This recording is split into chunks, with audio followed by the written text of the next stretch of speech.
Hello everyone. In this video, we will discuss about guidelines for precise bracket placement in various contemporary edgewise appliances. After going through this video, you will be able to learn about different types of contemporary edgewise appliances, elements of accurate bracket placement, and guidelines for precise bracket placement in various edgewise appliances. We all know that orthodontic brackets are the key elements to achieving treatment goals. Over the decades, there have been significant improvements in the design of orthodontic brackets. The brackets help transmit the desired forces derived from the arch wires to the teeth and produce the desired tooth movement. Accurate bracket placement is very crucial for optimum treatment results. In pre-adjusted edgewise appliances, accurate placement of brackets determines the final angulation, inclination, height, in and out, and rotation of teeth. Poorly positioned bracket necessitates further arch wire adjustments, which increases treatment duration and may compromise the treatment outcome. There are three varieties of edgewise appliances. One is a non-programmed appliance, and a typical example is a standard edgewise appliance. The second is a partly programmed appliance, and the MBT appliance is a suitable example. The third one is a fully programmed appliance. The Andrews and Roth appliances are fully programmed appliances. In addition, Alexander discipline, which is also known as a Vari-Simplex discipline, is also used in contemporary orthodontics.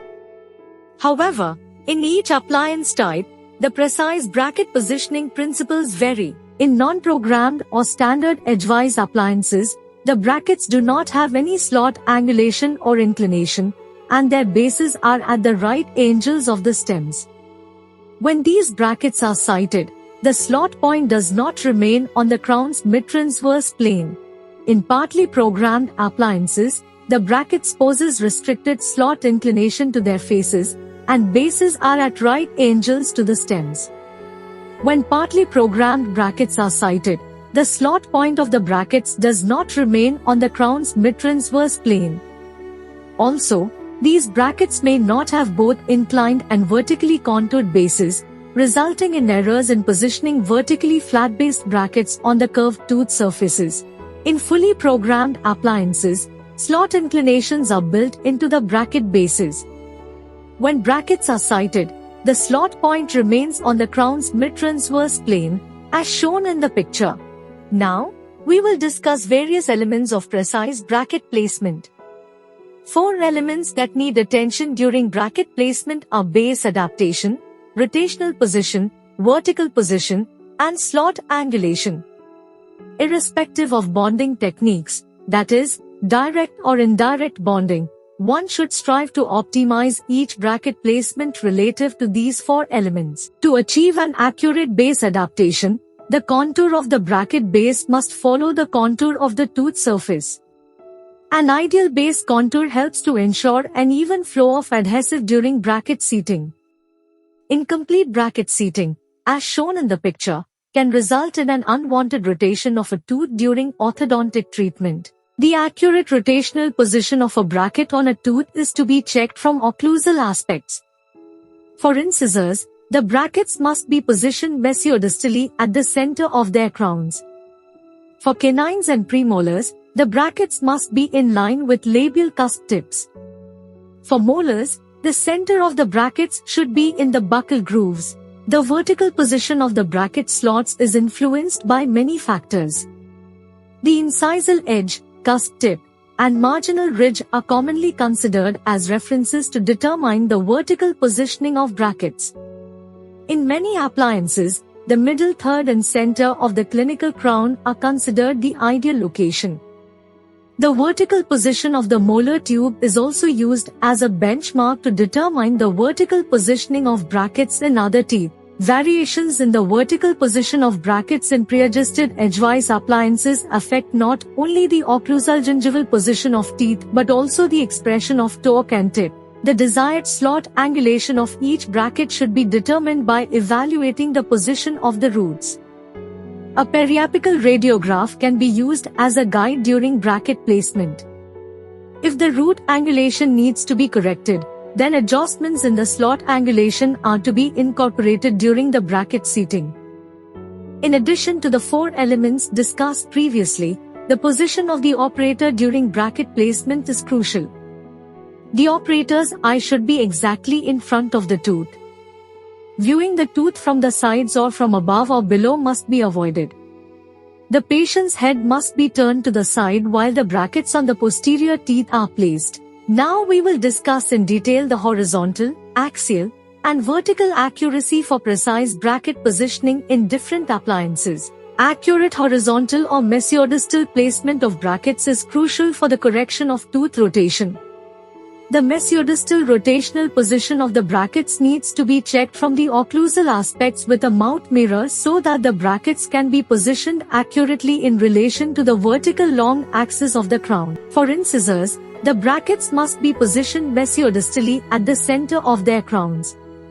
For rotated incisors, brackets can be positioned slightly more towards the rotation side so that full correction can be achieved by the treatment. For canines and premolars, the brackets should be positioned mesiodistally in line with labial cusp tips.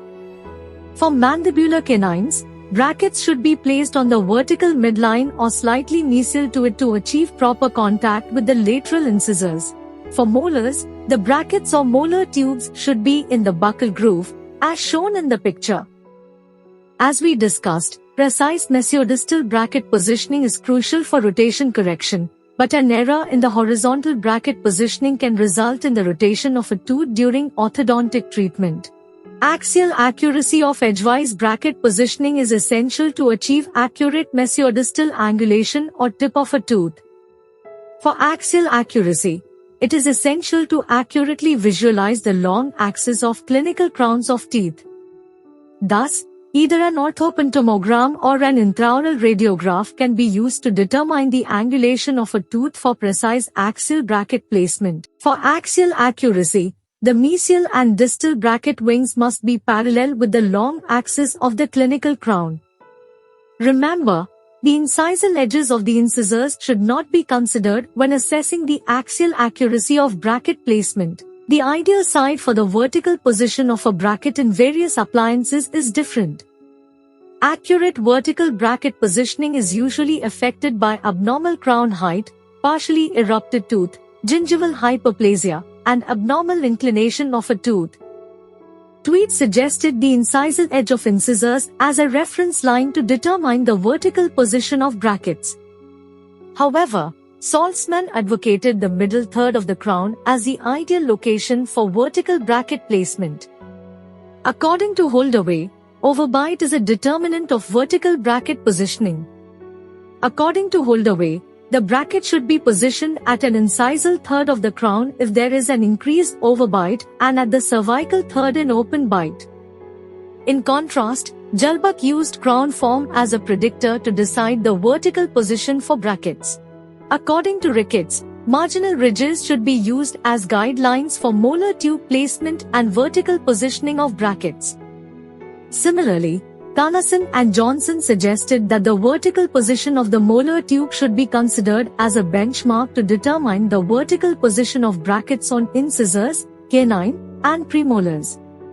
According to them, the distance from the bracket slot to the marginal ridge should be equal for all posterior teeth so that an even marginal ridge relationship can be maintained. The vertical position of the brackets on anterior teeth should then be determined on the basis of the height of the posterior brackets. Now, we will discuss the vertical accuracy in standard edgewise appliances. Tweed advocated millimeter measurements for placing the brackets with reference to the incisal edges of incisors and cusp tips of canine and premolars. According to Tweed, the bracket should be placed vertically at a distance of 3.5 mm for central incisors, canine, and premolars in the maxillary arch. For maxillary lateral incisors, the distance should be kept at 3 mm. In the mandibular arch, the incisal edge of the bracket slot should be placed at 3.5 mm to the incisal edges of incisors and cusp tips of cuspids and premolars. In a standard edgewise appliance mesiodistally, the slots of the brackets should be parallel to the incisal edges of the incisors. On the molars, Brackets and molar tubes should be placed at the junction of the cervical and middle third of the crown occlusal gingivally. Mesiodistally, the mesial end of the tube or bracket should be in line with the mesiobuccal cusp. While determining the vertical height of a bracket in a standard edgewise appliance, fractured or worn incisal edges are not to be used as a guide. The standard millimeter measurements result in more incisal positioning of the brackets in patients with large incisors and more gingival positioning in patients with small incisors. As brackets are positioned at different curvatures on the teeth, it results in variation in the number of first and third order positions of the teeth. This is acceptable in standard edgewise appliances because archwire bending is an integral component of this appliance for optimal occlusion. In Andrews' straight wire appliance, he introduced the concept of the middle of the clinical crown as an ideal site for bracket placement, keeping vertical tie wings parallel to the long axis of the clinical crown. As the torque is built in the bracket base, the bracket should be bonded at the facial axis point or far point of the clinical crown of a tooth. In Andrews' straight wire appliance, the midpoint of the clinical crown is the far point, and the base and slot points of a bracket should ideally be in one line while placing the bracket. In Andrews' straight wire appliance, the brackets should be positioned within 2 degrees of the FACC, which is the angle between the FACC and bracket wings, and the base point of the bracket should be within 0.5 mm of the far point. A bracket should be considered to be accurately positioned when it parallels and straddles the FACC and is equidistant from the gingiva and the most occlusal portion of the crown's face. According to Dellinger, Andrews' plane is erratic and inconsistent. Dellinger pointed out that as the bracket is moved occlusal or gingival on the Andrews plane or La point, the convex nature of the labial or buccal surface of the teeth reflects differences in torque values. Meyer and Nelson specifically pointed out that an error of 3 mm vertically in bracket placement on premolars can result in 15-degree torque alteration and 0.04 mm alteration in the applied in and out adjustment. Now we will discuss the vertical positioning of brackets in the Roth straight wire appliance. Roth advocated that the clinical heights of the canine and premolars are key in determining the bracket height. According to Roth, the center of the bracket should be placed at the maximum convexity of crowns of posterior teeth. In a mouth with a normal height of gingival attachment, the bracket should be at the center of the clinical crown. The center of the bracket slot should remain on the maximum mesiodistal convexity of the crown. This usually corresponds to the center of the clinical crown of a normal, fully erupted tooth. In Roth's straight wire appliance, the center of the brackets should be a little bit incisal to the middle of the clinical crown of incisors. Maxillary centrals should be bracketed equal in height to the maxillary laterals. The central should be 0.5 to 1 mm longer than the laterals after settling. For leveling the curve of speed, the center of the brackets on incisors and canines should be slightly more incisal relative to the center of a fully erupted crown. The tip of the canine should be 1 mm longer than that of the adjacent lateral incisor and the rest of the occlusal plane. Now, we will discuss guidelines for MBT appliances. The MBT appliance system recommends the use of a bracket placement chart. In this system, a theoretical bracket placement chart has been devised from which the user can select the row of bracket heights that most closely corresponds to the half clinical crown height of the dentition to be bonded. In MBT appliances, bracket positioning gauges like Boone's gauge and Doherty's gauge are used for accurate occlusal gingival placement of the brackets. The height is measured from the incisal edge of the tooth to the bracket slot. In MBT appliances, the bracket positioning gauges are used in different manners for different teeth. For incisors, the gauge should be placed at 90 degrees to the labial surface. For canines and premolars, the gauge is to be placed with the occlusal plane. For molars, the gauge must be placed parallel to the occlusal surface of each molar. In Alexander discipline, bracket position varies to fit the morphology of the clinical crown. The height of the brackets varies according to the tooth type. The incisal edge and cusp tip are considered references for deciding the bracket heights. The variations in the cusp tip need to be considered when deciding the bracket height. Incisors with chipped edges or mamelons should be either recontoured or the bracket height must be adjusted. On flat surface teeth, the bracket should be positioned in the center of a tooth mesiodistally and incisor-gingivally. On round surface teeth, the brackets should be centered on the crest of the counters. Bracket height on premolars is considered as key to deciding the heights on other teeth. As we discussed, the bracket height on premolars is considered as key to deciding the heights on other teeth. This is because the height of clinical crowns in premolars is the most variable among patients. For premolars with small crowns, the height from cusp tip to slot should be 4 mm. For average-sized crowns, it should be 4.5 mm and 5.0 mm for large crowns. Based on the bracket height on premolars, the height of brackets on other teeth is calculated as described in this table. In open bite cases, the bracket height on anterior teeth is increased and decreased on posterior teeth by 0.5 mm. In Alexander discipline, while measuring the bracket height, the bracket gauge should always be placed parallel to the occlusal plane on each tooth unless the tooth is tipped far labially. The differences in the bracket heights in Alexander discipline, which is maximum in mandibular canines and premolars and minimum in incisors molars, which help in leveling the curve of speed. In Alexander discipline, the mini diamond brackets contoured in rhomboid design are used in maxillary incisors. The inferior border, that is, the bracket edges, is to be placed parallel to the incisal edge of the tooth, and the mesial and distal bracket borders should be aligned parallel to the long axis of the crown of a tooth. For the placement of brackets on incisors in Alexander discipline, the vertical lines on the brackets should be kept parallel to the long axis of the tooth. Also, the long axis of the wings of the Lang and Lewis brackets should be kept along the long axis of the tooth.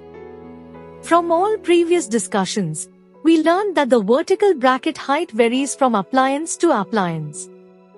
However, for all pre-adjusted edgewise appliances, Lindquist advised using millimeter measurements from the middle of the archwire slot to the incisal edge or cusp tips, as mentioned in this table.